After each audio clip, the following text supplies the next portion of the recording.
Destroying Destiny. Book 1, The Westerfish. Chapter 7, The Politics of the Anti-Mountainists. Venturing down the Momentous Mountains, our trio is followed by the captives set free by Steve in his successful game of rock, paper, scissors. Sloth goats baa, roaming the slopes, and the mountain elves look in wonder and awe, surprised at the visiting victors of the Ropeors game.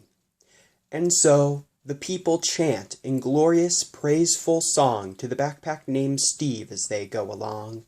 They sing, "Steve the Great, yes, Steve the Grand, is better than any man.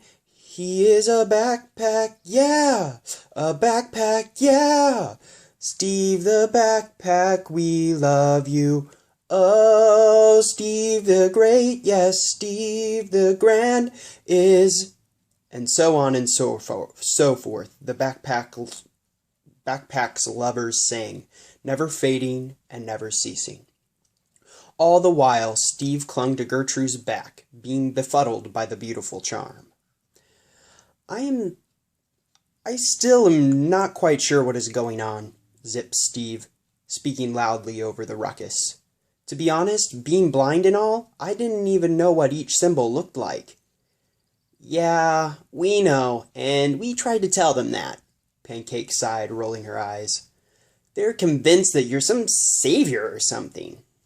Suddenly, a woman from the crowd broke from song and approached Pancake. "Oh, you young girl, are you a doubter? I heard you speculating and configuring. Is it not obvious? Steve the Great is the backpack destined to save us all of Dark Lord Jane's reign and Nuln the Flatterer's grand evils. Think before you speak." "Yes, woman, your words hold more truth than you know," smiled Gertrude while Pancake shot out cinnamon in annoyance. Eyes gleaming, the woman turned back to the crowd, proclaiming, "Did you just hear? The Gertrude, the valiant holder of Steve the Great, bless me?" With tears of joy and respect, the singing crowd embraced the woman. Sneering, Pancake threw up her hands. "Gertrude the Valiant, wipe that smirk off your face. But what am I, molded dog cow cheese?" No, not at all," Gertrude chimed while gesturing towards the end of the path. "Calm down, Pan. Look ahead. Perhaps this will be your chance to prove yourself." Blocking the end of the path, men and women of various races and sizes hit the rocks and trees around the mountain base. Clarks rolled roughly, flattening rocks into pebbles, pebbles into sand, and sand into dust, while children beat sticks upon boulders, hoping to wither the stones away.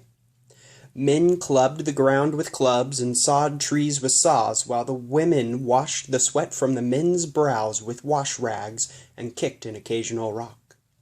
Supervising, a plump man with a makeshift suit of sorts, made of various velvets and denims, stood in the middle, barking orders and encouragement.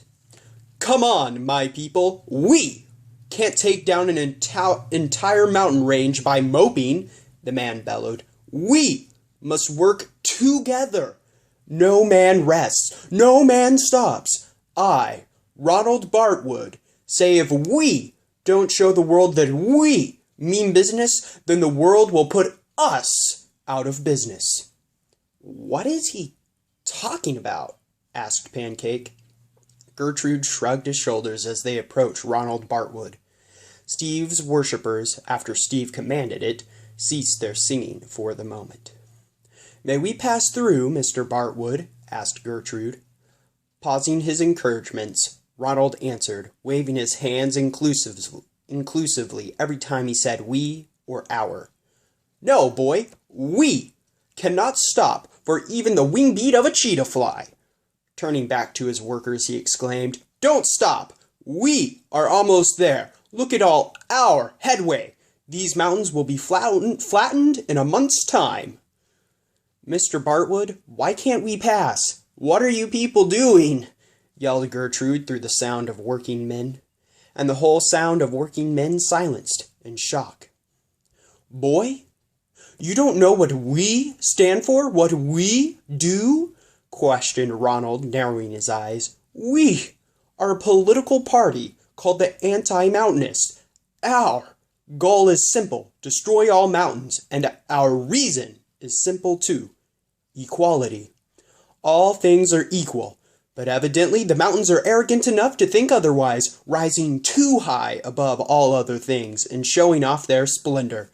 The mountains, the valleys, and every landform in between are living beings, and the mountains are arrogant.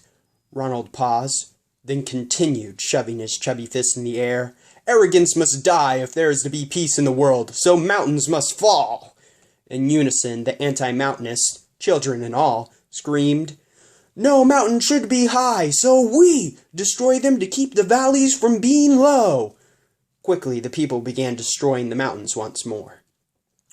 Ronald, their leader, looked at Gertrude. See, boy, we cannot stop our work. But didn't you just stop to do that chant? Questioned Steve. Taken back, Ronald jiggled his double chin in disgust.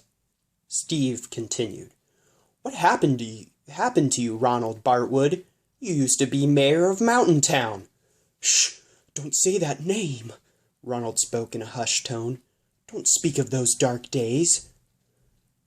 Despite the whisper of the town's name, the name was heard.